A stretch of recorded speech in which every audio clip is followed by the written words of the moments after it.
बिस्मिल्लाहिर्रहमानिर्रहीम। अस्सलाम वालेकुम व्यूअर्स। एक हफ़्ते पहले हमने पीनट की फार्मिंग की थी, तो अभी माशाल्लाह इसने जर्मिनेशन शुरू कर दी है।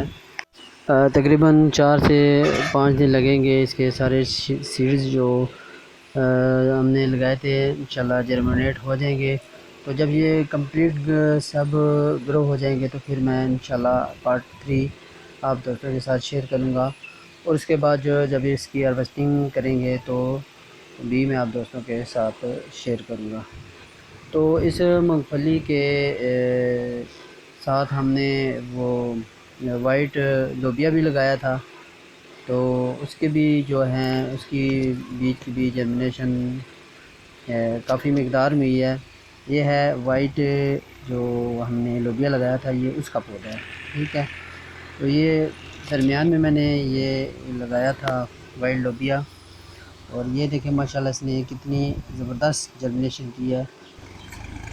तो तकरीबन 4 से 5 दिन और लगेंगे, जितने भी बीज थे इंशाल्लाह वो सब जर्मिनेट होके ग्रो अच्छे तरीके से करेंगे। इसके पार्ट 1 की वीडियो का लिंक मैं डिस्क्रिप्शन में डाल दूँगा। तो जब इसकी हार्वेस्टिंग करेंगे तो भी मैं आप दोस्तों के साथ इंशाल्लाह ज़रूर शेयर करूँगा। अपना ख्याल रखिएगा। इजाज़त चाहता हूँ। अल्लाह हाफ़िज़।